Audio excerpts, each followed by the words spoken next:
Dude, when I moved, I had 5 dogs. You know how stupid of an idea it is to be in an RV driving across the country with 5 dogs, 3 cats, 2 children, and a wife? Oh my goodness, we were all ready to pull each other's hair out. I'm impressed that you're still alive.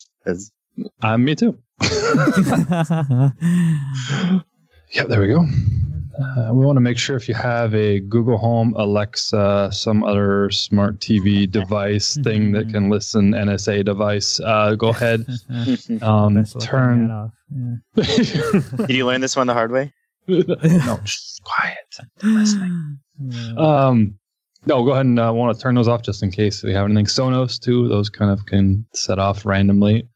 Speaking of which, do either of you have a Sonos? I do not. No, I used to have one, then I gave it to a friend. Like it just like randomly turns on, like every 2 months it'll just like randomly turn on. Anyway, Nice. I don't know what, like my wife is convinced it's possessed, but that's another story. Anyway, One of those dogs. Probably. Yeah. Gabriel's learning quickly. I like this. Yeah.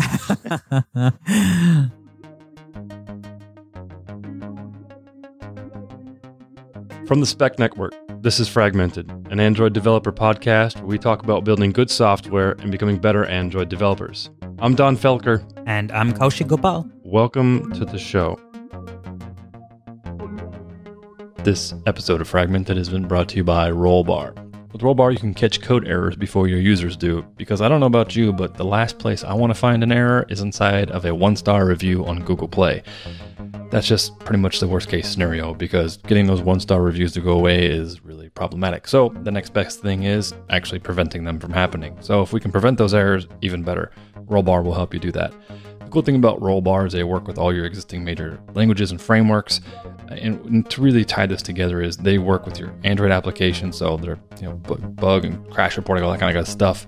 And they can also do this on the server as well. And then you can tie that together. So knowing this release X of the Android app and release Y of your Rails API, this perfect storm is happening and you're getting these errors. It's easy to track those things, much easier than it would traditionally be if you didn't have a solution like Rollbar. The cool thing is they also integrate with existing things like Slack. So when I do a deployment or have an issue that comes in, it automatically notifies me inside of a Slack channel, which makes it really easy for me to see what's going on. Especially if there's something that's really high priority, I'll know immediately because I'll be getting a bunch of alerts and it's time to go fix it and check it out. Rollbar is used by a bunch of companies. Kaushik uses them, I use them, but there's also folks like Heroku, Twilio, Kayak, Zendesk, Twitch. The list goes really on and on and on. Now, if you'd like to check out Rollbar, you can go to rollbar.com/fragmented and you'll get the Bootstrap plan for free. Again, go ahead and check that out at rollbar.com/fragmented and you'll get that Bootstrap plan for free. Thanks for listening and thanks, Rollbar.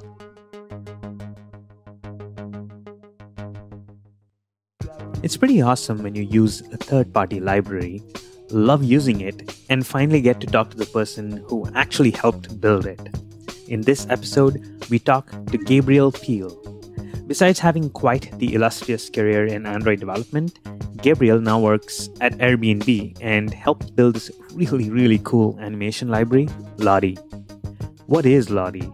How do you use Lottie? Why is Lottie so cool? How does it actually work under the hood? Listen to this episode and find out. This was a really fun and informative episode, and we hope you enjoyed this as much as we did. On to the show.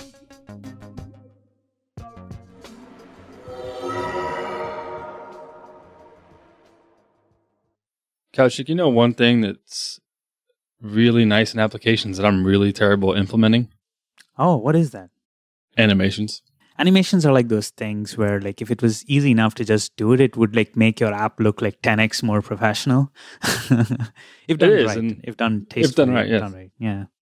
There's always like a new app that I install and there's like a fancy little like loading animation or, I'll perform some type of action and it's like this nice quick animation that makes it's that little bit of polish. Like, oh, that's kind of cool. Where it just feels like it's just a much more professional application. So.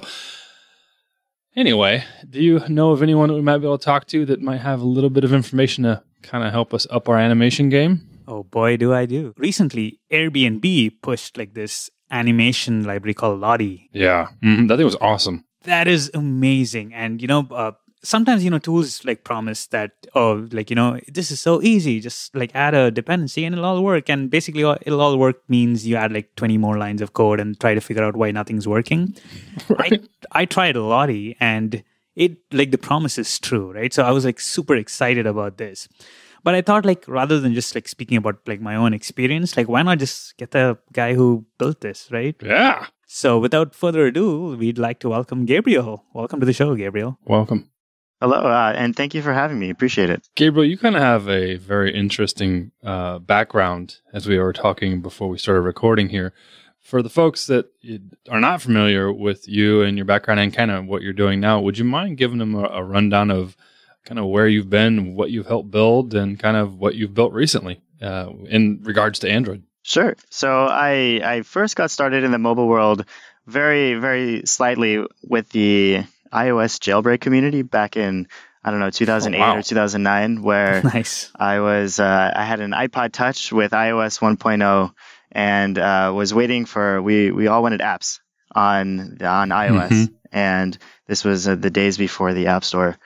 And there was a handful of people in the community who were able to jailbreak iOS in the very early days and release on IRC 29-step walkthrough that you had to do and to jailbreak it. And then there was a basic like IM client or something very, very simple. But basically that was my first taste into mobile and mobile development. And I was just so enthralled by the community and what you could build and what it enabled you to do that I just knew that it's something that I had to get into. So over the next few years, I downloaded early versions of the Android SDK and even Windows Phone, if you remember what that is. Oh, yes. Back in the days of Windows Phone 7 series. Oh, wow. Built some stuff with that. And then played around with Ruby Motion while on the side while doing mostly Ruby on Rails and JavaScript stuff. But then in 2013, I joined the Android team at Google, where I decided to build something real with this mobile stuff. And when I joined there as the third engineer on the Android Auto team, where if you're not familiar, Android Autos, it's some software that runs on Android phones and also in cars, so that when you plug your phone into a car that has it, it'll actually project a car-optimized version of Google Maps and voice search and all of your music apps, among a few other things, and rendered right on the screen in your car, as well as sharing the GPS and microphone with your car to make it hopefully safer to use your phone while you're driving. So I started that in 2013, right as it was getting started. It was some ideas, whiteboards, very, very basic tech demos. And then over the next 2 years, sort of saw that through the whiteboard ideas to architecture to actually showroom floors just about 2 years later, which is pretty quick for the automotive industry. Wow. But within the team, worked on some architecture and but spent a lot of time with like late nights with designers, getting animations right, getting the design right, getting into the nitty gritty of recycler view and layout managers to make that product feel polished. And then a year and a half ago, I moved over to Airbnb, where I've been since, working on the Android team, both architecture, also animations, shared element transitions, all sorts of fun stuff, both on the product and the infrastructure side of Android, and more recently, React Native. You have a tremendous background here when it comes to Android. I can only imagine all the stuff that you had to do at Android Auto and all the different problems you guys encountered there. But what's really interesting here is something that you recently helped build and release over at Airbnb, which Kaushik and I have found completely fascinating. And I still am completely enthralled by it. And that is an open source library by the name of Lottie. Would you mind explaining what Lottie is and maybe why we'd want to use it? Yeah, absolutely. So Lottie at the highest level is an animation library for Android, iOS, and a handful of other platforms as well, that allows you to take an animation created in Adobe After Effects, which, if you're not familiar, is sort of like Photoshop, but for animations, and render it natively on Android, whereas just using a JSON file. Yeah, that's the part that blows me away. I'm like, yeah, there are like already so many things that just like blow my mind away with like that, like just the promise, right? That like how easy it's going to make animations. But I want to step back just a little and like try to like probe a little into like the beginnings of like Lottie, right? firstly, what's with the name? Like, what is Lottie? So the name Lottie, it comes from the first animator known to humans, Lotte Reiniger. Right. This was, I believe, I should look up the exact dates, but somewhere around the 1920s. If you haven't seen her work, it's really beautiful. It looks very different from what you think of as an animation today, considering the technology they had back then. But it was really incredible and really beautiful that she was able to make some of the first sort of moving pictures that were not live action, which was really revolutionary at the time. So this was an homage to the pioneer of the animation industry. That's cool. Very cool, very cool. So can you tell us, like, why exactly did you build like Lottie, right? Like, because you can technically do animations natively. Now, it is a little tricky, as like Don alluded to, like at the beginning, like, we've discussed in the past as well, like how it's been a little tricky to actually build animations with Android. Why did you build Lottie? Like, what was that aha moment where you're like, dang it, if I just had this thing that did it for me, it would have been amazing. Like, how did you reach that point? Yeah, so we sort of came from a couple different directions. One of which was over the years working, I've had the opportunity to build a handful of animations sort of by hand. Back when I was working on Android Auto in the early days of material design, there's this famous animation where the hamburger menu turns into a back button. It's really, really beautiful, Yep. but then it didn't make any sense when the material design had the navigation door go over the menu button. Separate story.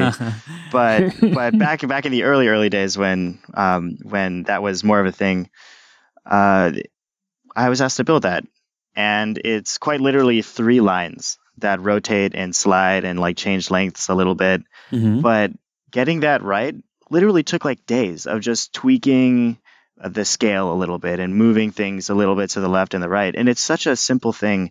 It's quite frustrating that something that simple has to be that complex.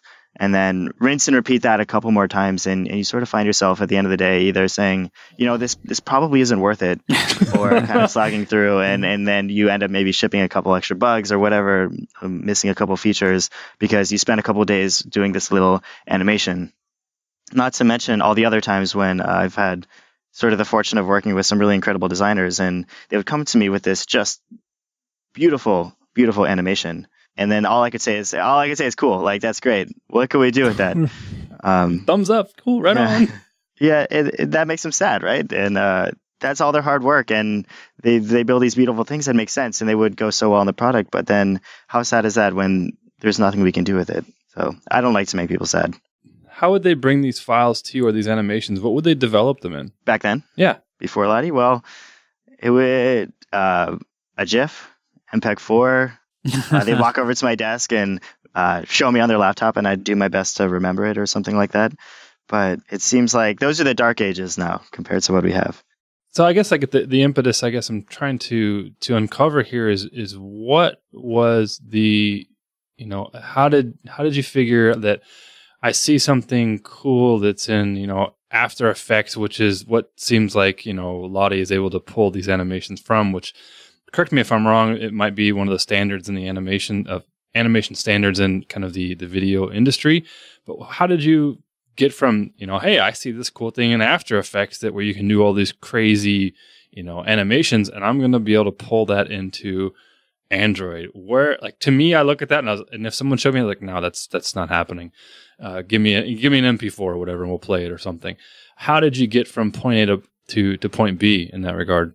Yeah, so if we rewind back to December 2015, we had a little hackathon inside of Airbnb, and we have a designer, Salih Abdul Karim, and an iOS engineer, Brandon Withrow. Brandon actually came from the animation industry and he went to the Savannah School of Art and Design. He has a long history with photography and After Effects, as well as graphics and iOS. And this was actually originally their hackathon project where they sat down and they're like, I wonder if this is possible. They had just discovered Bodymovin, which I'll explain in a minute. But essentially it's an After Effects plugin that exports the JSON. But they discovered this tool and they're like, well, here's the information. I wonder if we can take that and render it on iOS. And then you start simple. You start like, here's a blue rectangle. That was our first thing we ever rendered. And hammered away for a couple of days, and it got it working. And then we made it move, and then we made it grow, and then we made it rotate. And then we parented it to another rectangle and then a circle. And then we kept building on these layers, just kind of waiting for the roadblock in which we couldn't, like we ran, there wasn't an API for what we needed, or we couldn't do what we needed, or the performance wasn't good enough. We were just kind of waiting for that to happen. And it didn't happen. And we kept going until all of a sudden we were able to render almost all the animations that we needed for the product.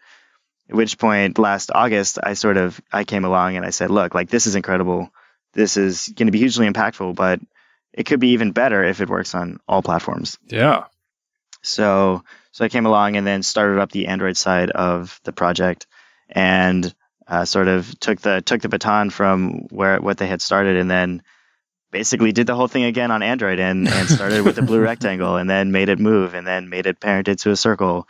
And also myself just kind of waiting for the moment where I would hit a roadblock and I couldn't go any further, or there was some API that I didn't need, or memory issues would be too much to handle. And there were hurdles along the way, but ultimately we were able to accomplish almost everything we set out to do with the platforms that we had in front of us. So that's kind of how it came about to be. Now, I've seen a lot of crazy stuff that can happen inside of After Effects. What would be, maybe is there some things that you might say that are good use cases for animations in Lottie, and maybe what I shouldn't be doing with these animations in Lottie, or do you have anything like that? Yeah, for sure. So After Effects is an enormous program, and we wouldn't even begin to tell you that we're going to cover 100% of the features in After Effects. It's almost completely infeasible to do that. We have Adobe has a 20-year head start on us. All of the engineers they have working on it. It's really there's so many features packed into it, but we really want to get to the point where we have a good surface area of common features for things that people use in apps. So some of the things we're already using it for are animated icons.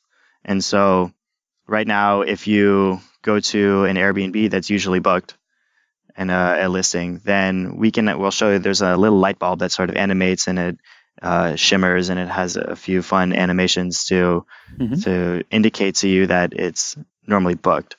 That's one example. But we've seen a lot of other interesting animations for little icons. So it's great for that. Wish list hearts popping, or like at the Twitter favorite heart that has a little splash to it. Oh yeah, things like that. It's fantastic for. In fact, if you're familiar with the Twitter sort of favorite heart, it's really beautiful. It's really cool. And when they came out with it, there were all these blog posts about recreating it and building it by hand and moving all the circles and writing the right time interpolators and the Bezier curves. And it's amazing. I mean, they did great work, and it works. It totally works. But it was all done by hand. So I asked Ali, again, our designer, I was like, hey, can you just, whip this up in After Effects? And, he's really good at After Effects, but it's still 10 minutes later, he sent over the JSON file. I popped it into our little sample app, and we had the Twitter shimmering heart within 10 minutes. That's like a major mic drop there. Like, boom, take that. 15 minutes. Take But it's fantastic for, you can use it for loaders, for empty states. So like if you have a shopping cart when you're out of things, it's great for page tutorials for the introduction to your app. So there's actually one in the sample app, the Lottie sample app. You can go download it on the Play Store if you don't want to compile it yourself. Just search for Lottie.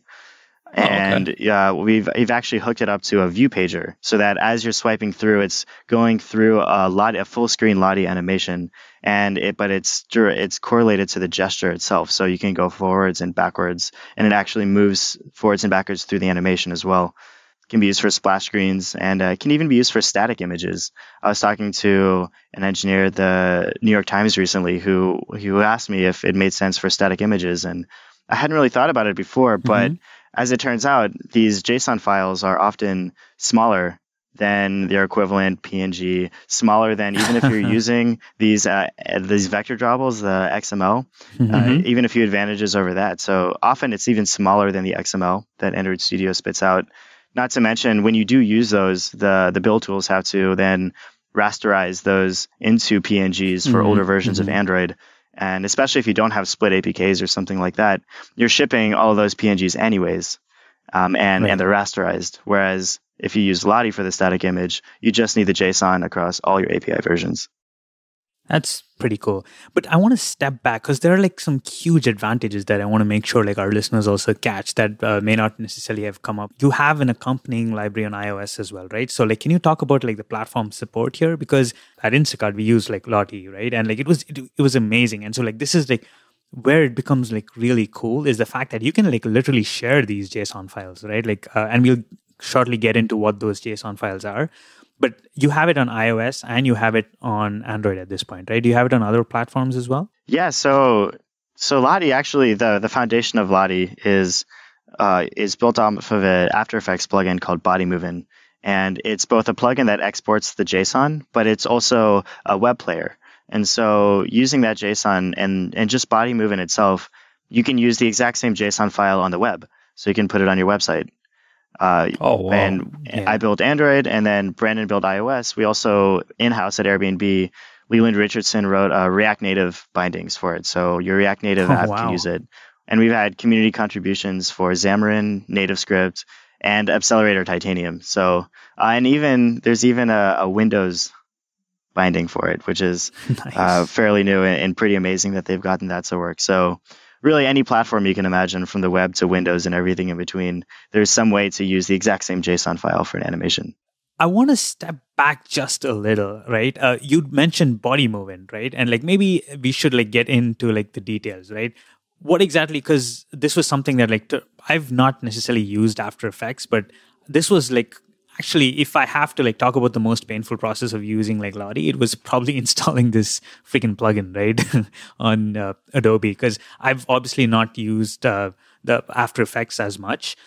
Can you explain to us what exactly is happening? What exactly is this Bodymovin thing? Yeah, so Bodymovin, it's just an After Effects plugin. I guess there are a few ways to install it. Some are probably easier than others. One way is through the Adobe Creative Cloud, the add-on marketplace. But once you have it installed, what Bodymovin does, there's a panel that you can enable within your After Effects composition, and it allows you to check a composition to export, and then you choose a directory and you just hit render.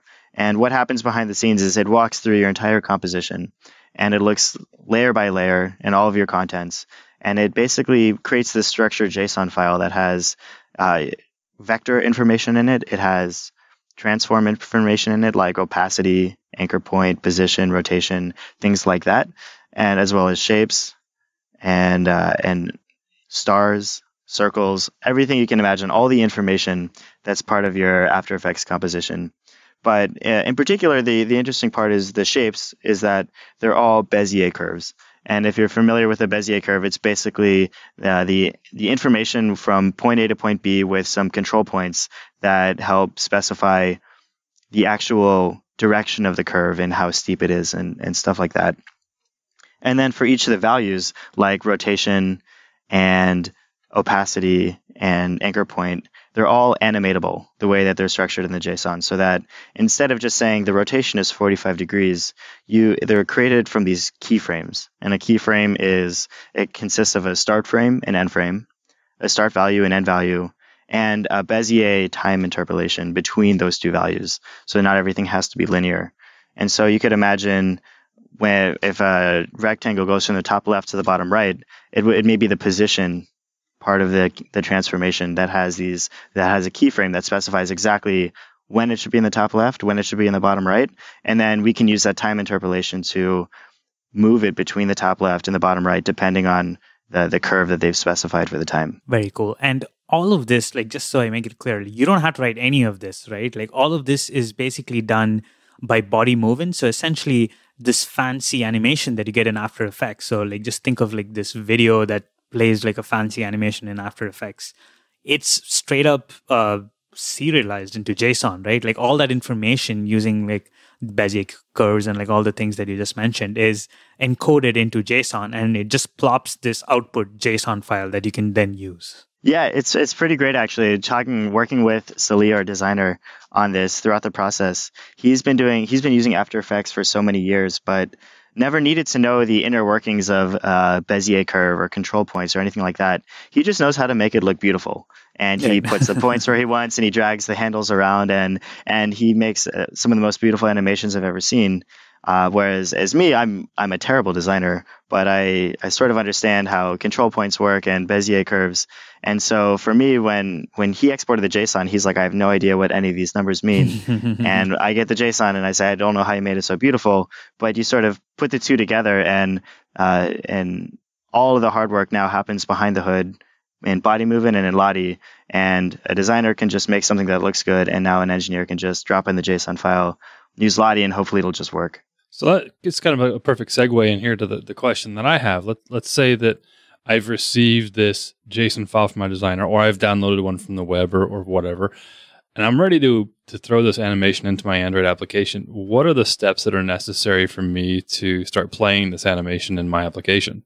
Yeah, so getting started, it's as easy as importing any other Gradle plugin. It's available on Maven Central, so you can just add the Gradle dependency for Lottie like you would for anything else, and then check the GitHub for the latest version. We're at 2.0 beta 3 right now, I think. But once you have it in your app, there's a couple ways you can use it. The easiest way is just in XML. You can add Lottie animation view to your XML. It extends app compat image view, so you could also just use it as an image view if you'd like.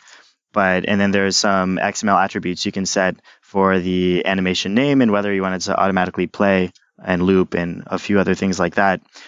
So if you have some sort of a static thing like a wish list heart or a favorite icon or something like that, you can quite simply do it entirely with XML, and you never have to do anything else with it.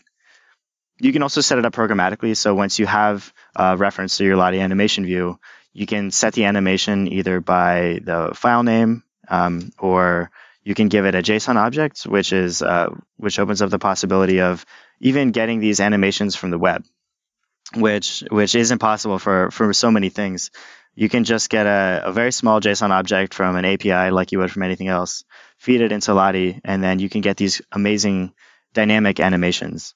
Like some of the ideas we've been toying around with there are for, imagine booking an Airbnb in Sao Paulo.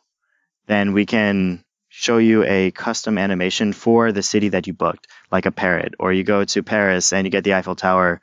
San Francisco, you might get the Golden Gate Bridge. You imagine all kinds of creative use cases where you would never imagine shipping like hundreds of animations with your app to support these different use cases. But if you can get it over the network, you totally could. And then your designers can go to town and make as many as they want.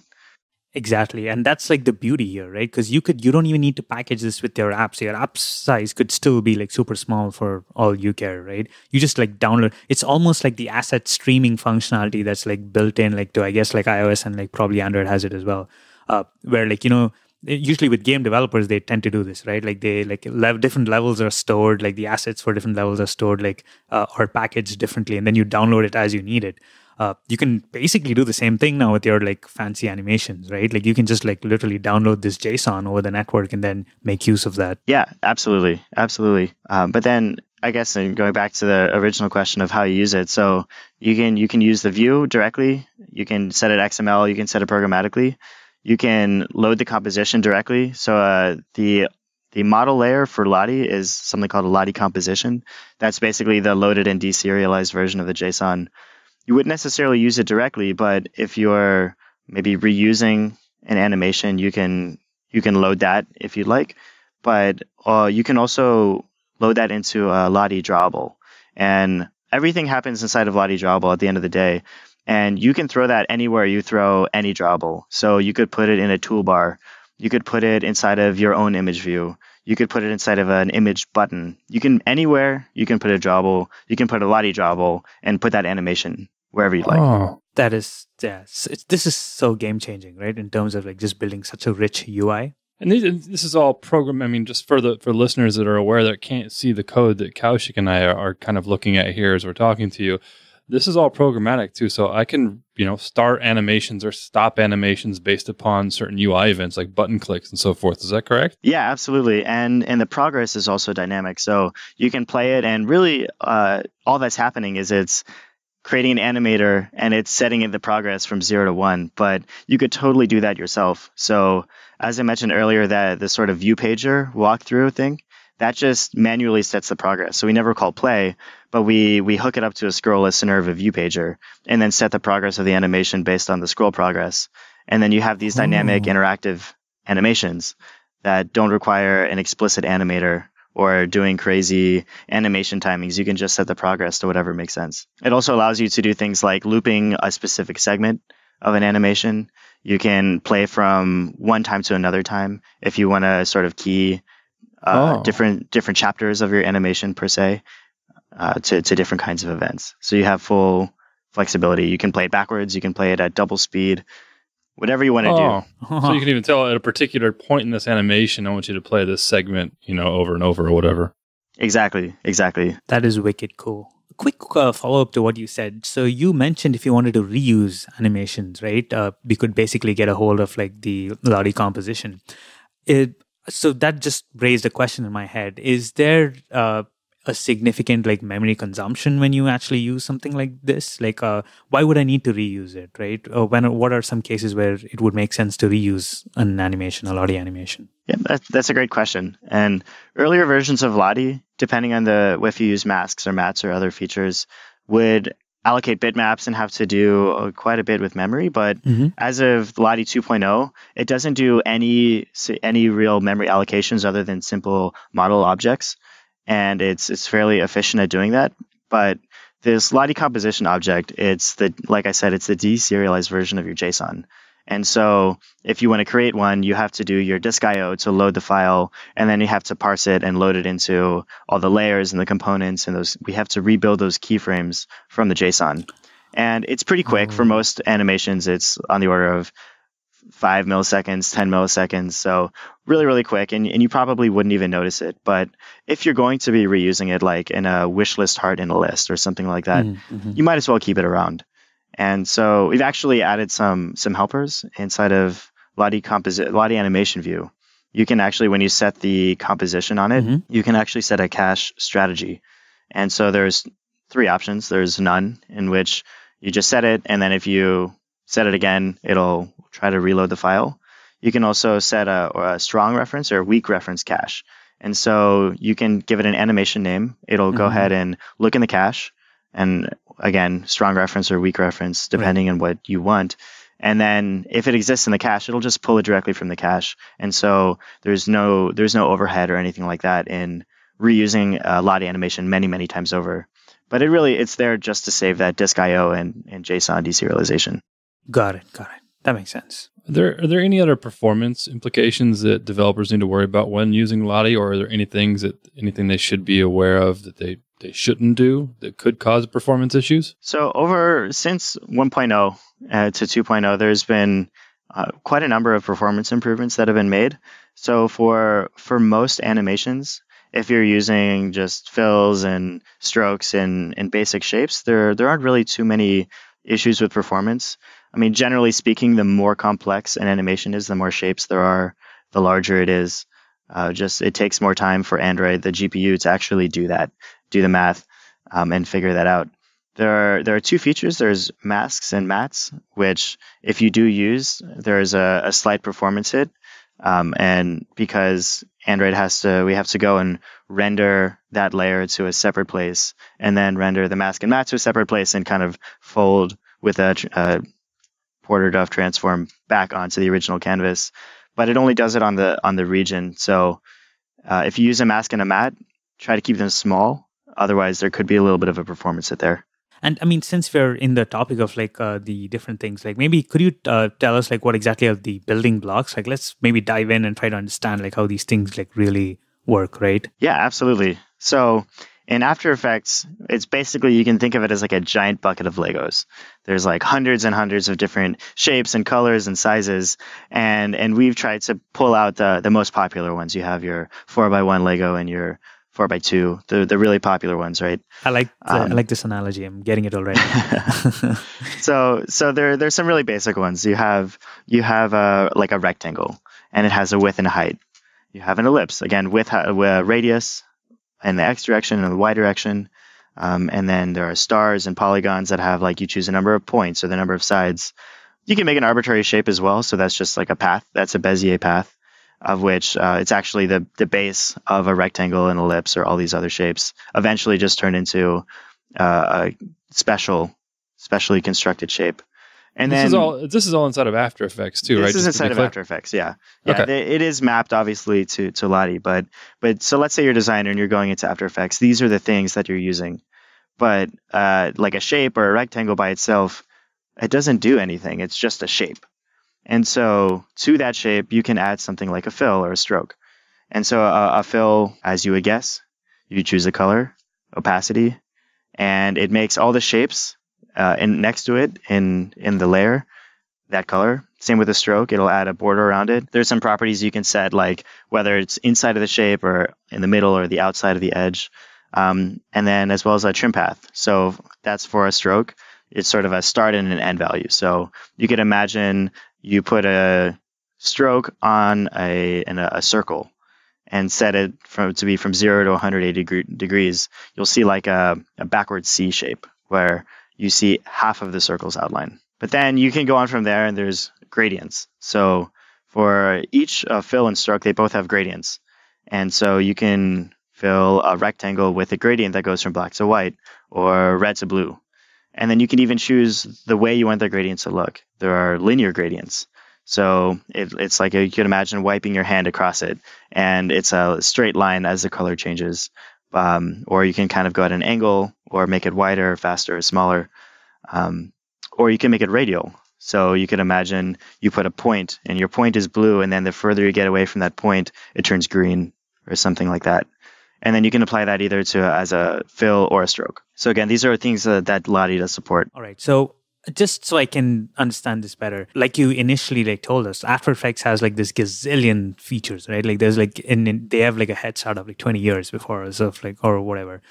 So these are the specific, like the most basic and common features per se from After Effects that have been mapped into Lottie. So like all the things that you're mentioning are essentially features that are available now with Lottie that After Effects provides. Exactly. Right. So I can't do like a Michael Bay explosion. Well, if you can make it out of some vector shapes, I suppose you could. The correct answer here is like you shouldn't be making Michael Bay. Should you not? Maybe you should. I'd like to see you try. Yeah. Have you seen the last Transformers? This is a good. This is a very good topic, because this is the big question that I have as a developer or designer might have is I have this idea, I want to build an animation. I know I want it to look like, and I open up After Effects. I'm going to want to know, where are my constraints? What are the things that I can use? Is there a place that we can look to say, all right, these are the supported elements, or whatever the different masks and so forth that are supported inside of Lottie? Yeah, so right now, if you go to the Lottie Android GitHub page or Lottie iOS, we do have a list of supported features. I think I haven't kept it entirely up to date, so it may actually support a little bit more than what's there. But we're working pretty hard to really build out the documentation, because we get a lot of questions that are totally valid as to what works and what doesn't, and why doesn't this work, in fact. And so if you go to the Lottie Android page on GitHub right now, you can see a list. But we could do a better job of showing what's not supported, because there are a few common things that we don't yet support. Like, okay, yes, I see. Yeah. So a few things like expressions. So in After Effects, you can actually take one of these properties like position or opacity, and you can write a little JavaScript-like function that actually ties that property to something else. So you can tie your Y scale to your X position if you really want, using JavaScript and something very similar to JavaScript. So Bodymovin actually supports these expressions because it's a JavaScript player, and so it can essentially eval them and get the data back. But unfortunately, it's a little bit more difficult on the Java or the Objective-C side, because we get these JavaScript functions in native code on mobile, and this is one of those maybe roadblocks per se, although there are often other ways of achieving the same effect. This is something that we're sort of actively looking at, figuring out how to come up with a good solution to support them. Yeah, and I mean, Don's question also makes sense because it immediately reminds me, like, when the vector support came in, there's like the vector asset studio thingy, right? The vector double asset studio. And like invariably what happens is if your vector becomes even like a marginally complex, like invariably you'll get it complaining, oh, we don't support stroke, we don't support gradient, or we don't support like one of these things. So I think there's like that's like a fair thing to know. In my experience, I found like Lottie is like pretty extensive so far. Like the like 60 to 70% like advanced levels of animation so far it's like being able to do like no sweat. So just some throwing that out. I'm looking on the GitHub page now. Like you said, there's for the folks listening, there's a section called supported After Effects features, which is what I was looking for here, which is nice because then I can see that you guys are going to use, so you support linear interpolation, transform scales, masks that are path and opacity based. So this is all the great stuff where I could actually point a designer maybe that I have who's working with After Effects. All right, I need you to create this cool thing where this map icon's exploding or whatever. But here's your limitations. You can only use these things right here in After Effects. So this is super useful. Exactly. And in general, like it's possible to debug these things just like it is with code. You sort of break it down and you can work with your designer. If something's not working, first of all, make sure you're on the latest version of Lottie, which you can always find on the GitHub. So that's something I've seen from time to time. But you can go through and just debug it like you'd normally debug code. So go through, like, if something's not showing up, take out the layer, take out some animations, and boil it down until you can pinpoint exactly what it is that isn't working, and either see if you can work around it, or I'm quite responsive on the GitHub page. You can always file an issue, and we can figure out what's going on. Cool. That's fantastic that you guys are so open and just really willing to be open to the community and any challenges that come up. And the fact that you guys are pushing out updates, what it seems like fairly frequently, is also very promising. So thanks for the work on that. Yeah, of course. So I'm now curious because I understand maybe at an API level, like how this thing works, but I'm really curious now to understand, like, how exactly does it work underneath the hood, right? Like, so there's this JSON that Bodymovin has like created, and I mean, the After Effects, all that is like oblivious to us, right? To Lottie, right? So Lottie works essentially with that specific JSON, right? What exactly do you do? Do you construct like a bitmap, or do you like, run this like secret video? I mean, obviously I'm making things up here, but like, how does it work? Like what do you do? Like you you take the JSON, you construct some object in memory. Can you walk us through like how Lottie works at its core? Yeah, absolutely. So that Lottie composition that I was mentioning before, it's a model object for the deserialized JSON, and it contains information like you have a shape, and the shape there's a point here, and then you draw a cubic Bezier curve to this point, and then to this point, and then to this point, and then you close it, and then after that there's a fill, and the fill is blue.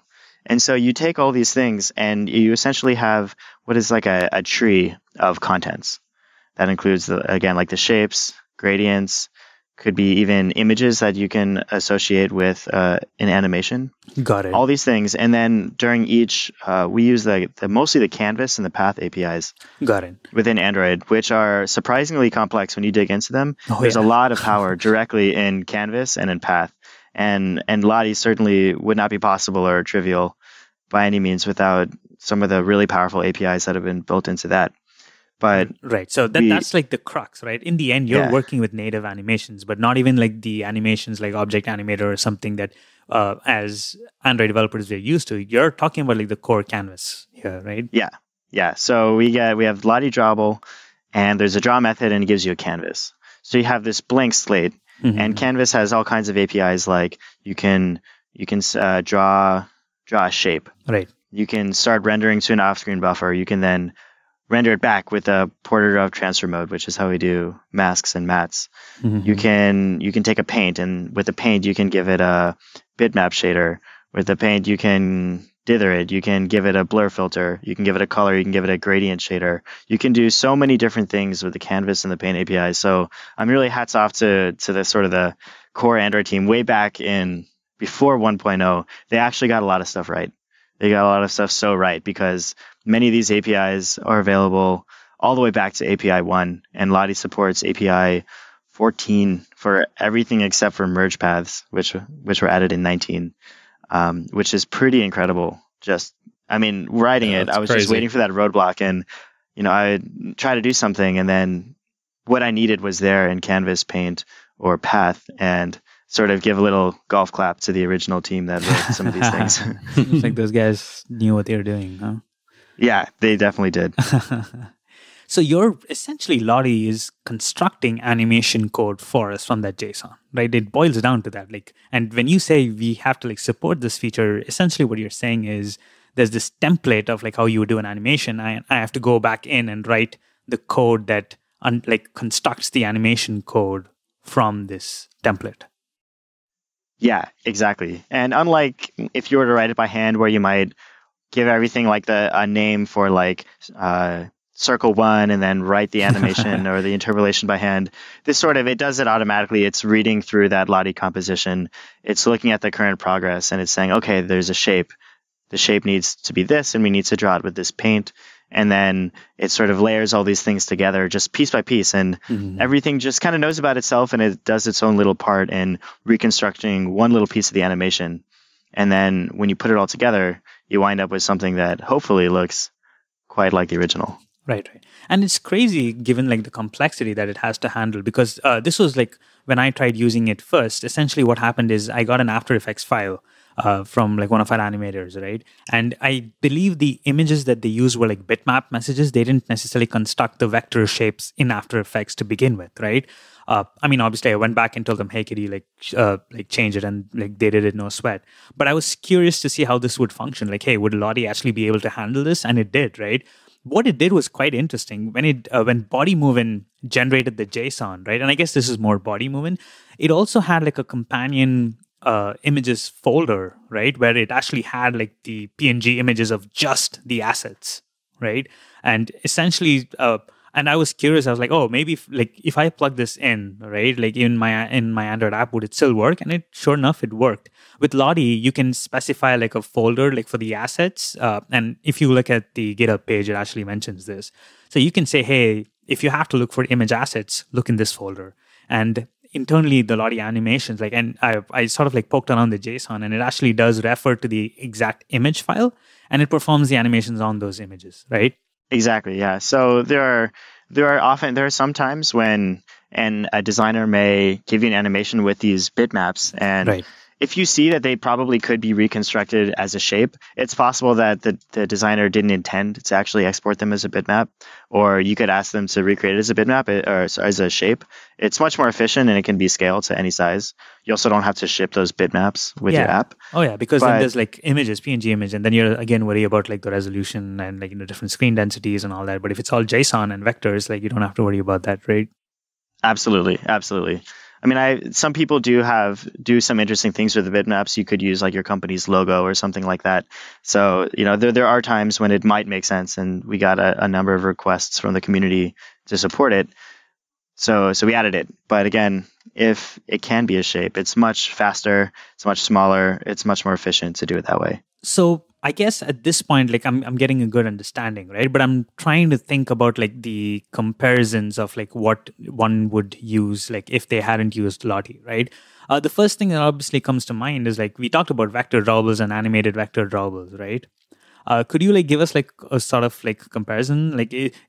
Would you say the JSON that Bodymovin builds is comparable to maybe an animated vector drawable, only that the animated vector drawable is in XML? Is that a fair sort of dimensional comparison?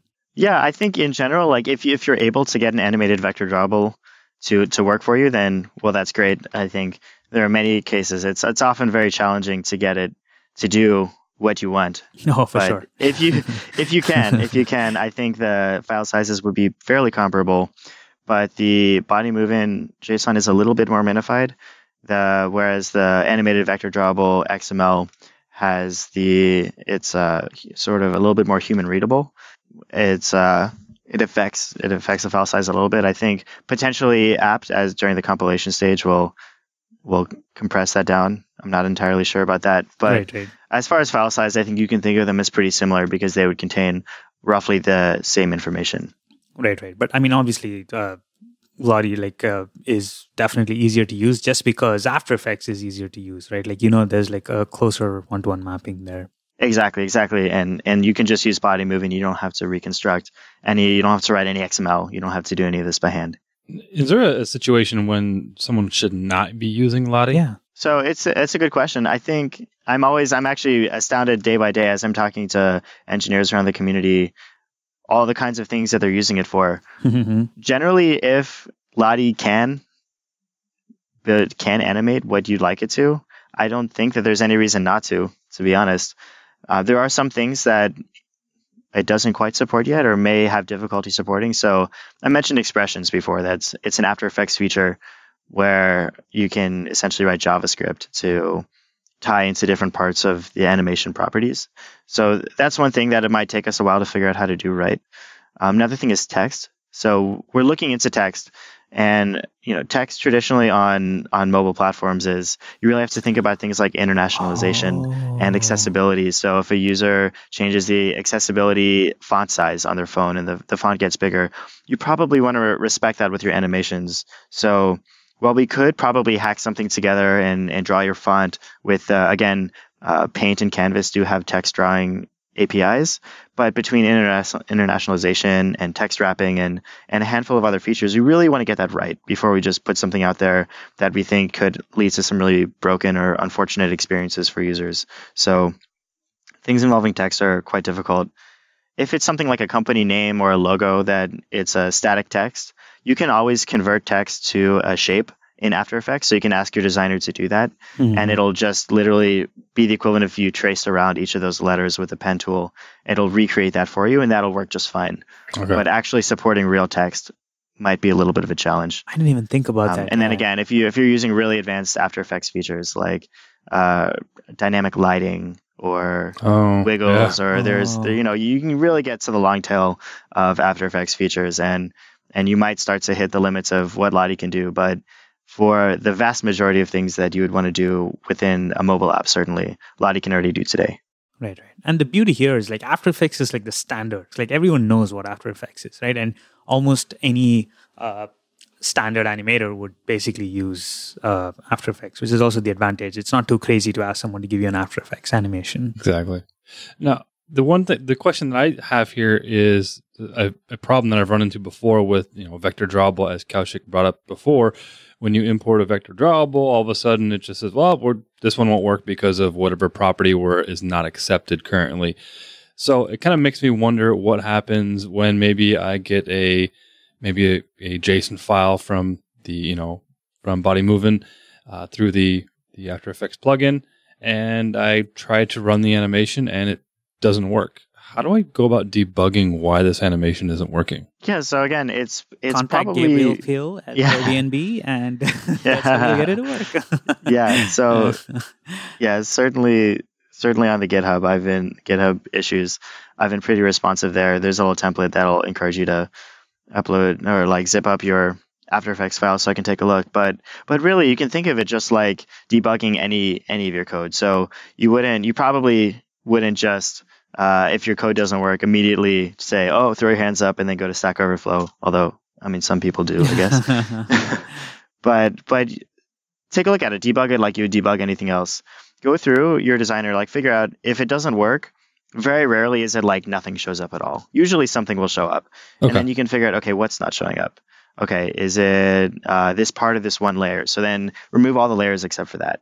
And then start turning on and off animations and features, and you can really drill down and be like, okay, this layer has an expression. Okay.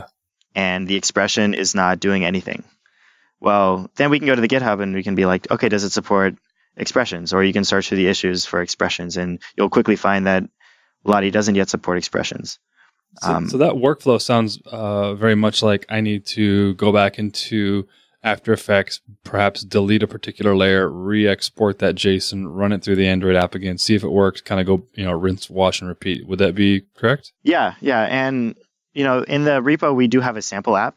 So if you clone the repo, you can just import the root folder of that repo in Android Studio, and you'll get the sample app, which is pretty easy to use. You can also just download it from the Play Store. Mhm. And then two of the options within that app are to load an animation from your local storage on the phone, so SD card downloads, Sweet. or even from a URL.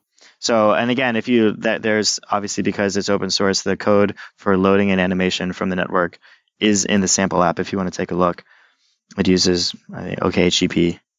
It's pretty simple. Only a few lines of code to do that. But you could do something like have your designer, if you're not necessarily side by side and quickly going back and forth, you can have them make a GitHub gist or something where they can host that raw JSON. If they send you that URL, you can load the JSON URL directly from the Lottie sample app. Nice. And again, the same one you download from the Play Store. A designer could even do that themselves. So they can go ahead and just download that app, and then they can host the JSON themselves.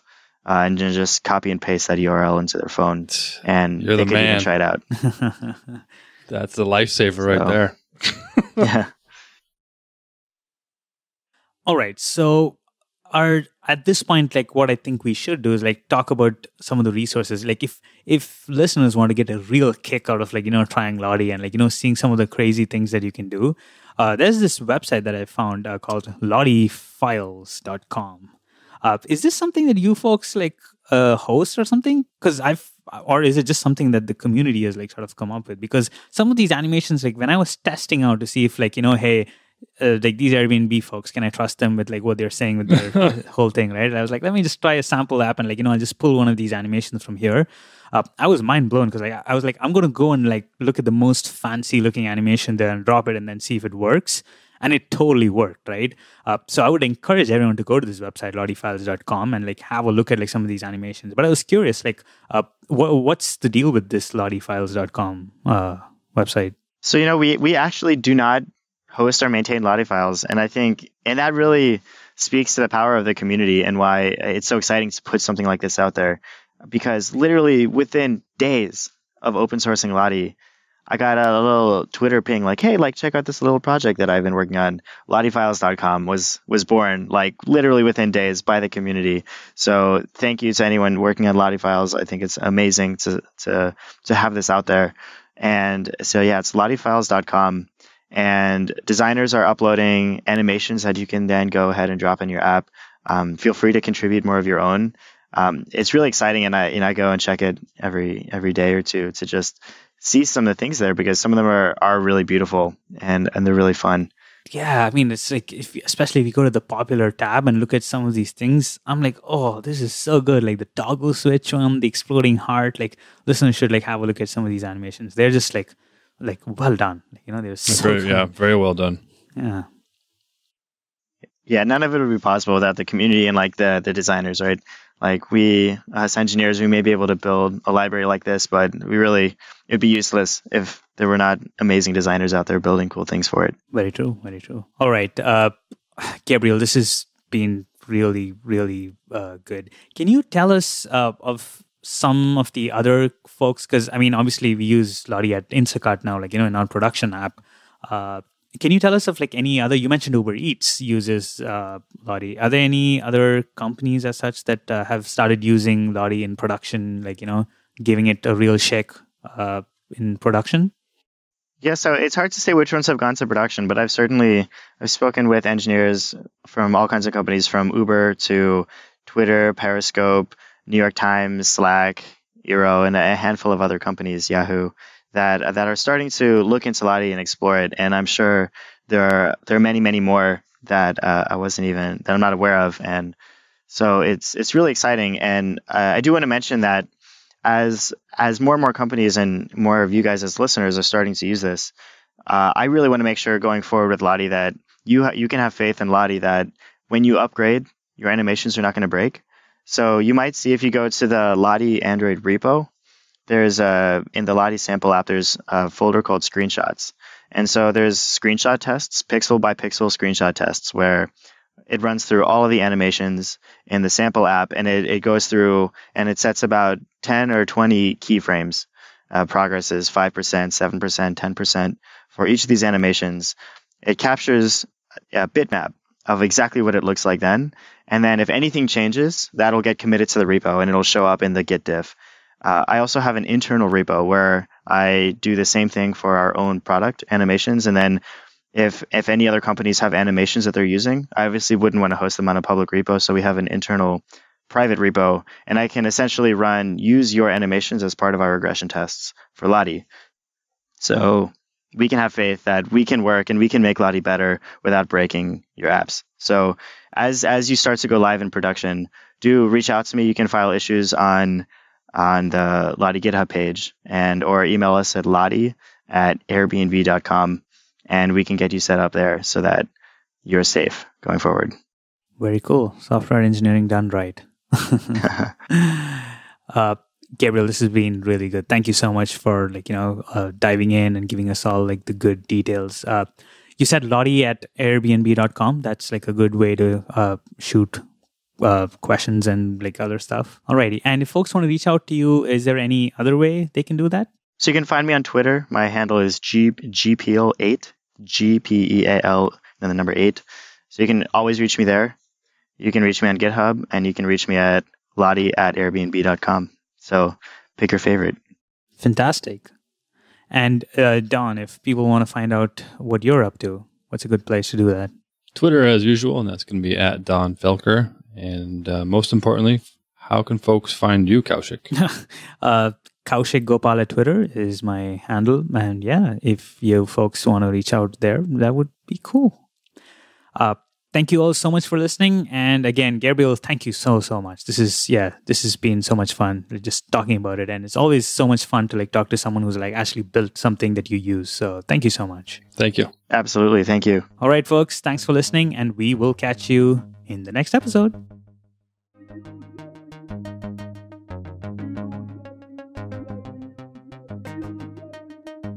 That's it for the show, folks. Fragmented is hosted by DonnFelker and me, Kaushik Gopal. We edit and produce all the episodes here on Fragmented. Sarah the Amazing Jackson from the Spec Network helps with production assistance and wraps our final mix. Our theme and ad music is by the national recording artist Blueprint from Weightless Recordings. You can find more Fragmented episodes at fragmentedpodcast.com. Thanks for listening, and we will catch you in the next episode. This episode of Fragmented has been brought to you by Rollbar. Now, if you'd like to check out Rollbar, you can go to rollbar.com/fragmented and you'll get the Bootstrap plan for free. Again, go ahead and check that out at rollbar.com/fragmented and you'll get that Bootstrap plan for free. Thanks for listening, and thanks, Rollbar.